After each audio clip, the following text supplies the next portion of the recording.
Hello and welcome to Alice's Garden of Plate. I help viewers that are gardeners who love to cook utilize their entire harvest year-round by garden planning, preserving methods, and recipes. If that interests you, like and subscribe.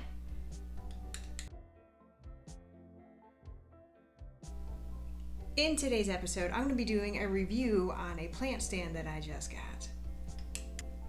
I have a heated garage that is insulated very well, and I keep it at an ambient of 65.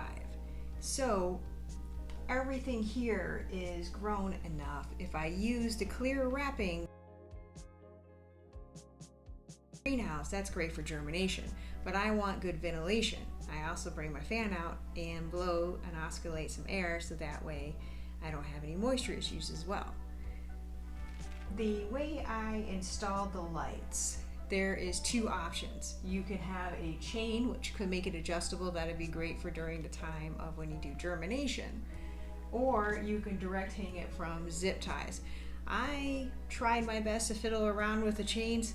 It was not easy, and it would be really aggravating because as they grow, you gotta adjust it a lot of different times.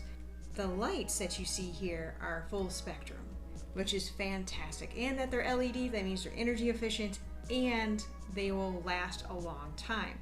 So I made sure to center them, bring them in a couple inches, because if I use the clear wrapping, I don't have to worry about the heat from the bulbs getting onto that. So it was smart thinking. There was nothing in the directions about that. The other thing is I did the placing of the shelves because I wanted the tall plants to be able to have room enough away from the light, because you don't want the plants right directly under the light because you can get some burning. Even though these are LED, which is a little bit cooler than a standard incandescent, you could still have a lot of heat come off of it. And the other thing is you're going to be zapping it with a lot of UV because these are full spectrum and a high output. Know your bulbs before you lower and adjust the height. So here I have a medium shelf, and then I have a lot of my seedlings that I brought out and I acclimated them to be into the temperature difference. So everything will continue to grow because between 65 to 70, a lot of the produce that we have will continue in those temperatures. You're past the germination, which is the higher temperatures, which is good. I really like that it has casters and that it has two of them that will lock, so it keeps it in place. The way my garage is slightly slanted, so I use some shims in order to keep it well balanced. The other thing is I have access to electricity, and I used a timer because I'm putting these on to simulate what goes on outside with the lights, because so when I transition into outside, they'll be used to getting that amount of light. So I started at 6 a.m. and then I'm ending at 7. So earlier when I was referring to how difficult it was with the chains and using the zip locks, see how they're two separated things? The little thin piece of metal that they give you that clips into that, I had fought that a lot. It wasn't worth trying to use the chain. I have separate lights that are in the house in order to do germination. So this stand is mainly for when I need to get everything out and ready. So the other thing that's pretty great is that you get a really nice shelf liner. So if you get some dirt that gets around, hi Sally, she's supervising, making sure I'm doing this right. It doesn't become a mess and it easily comes out, and then you can just throw the good garden soil into your garden. So as you can see, the casters, they're pretty nice.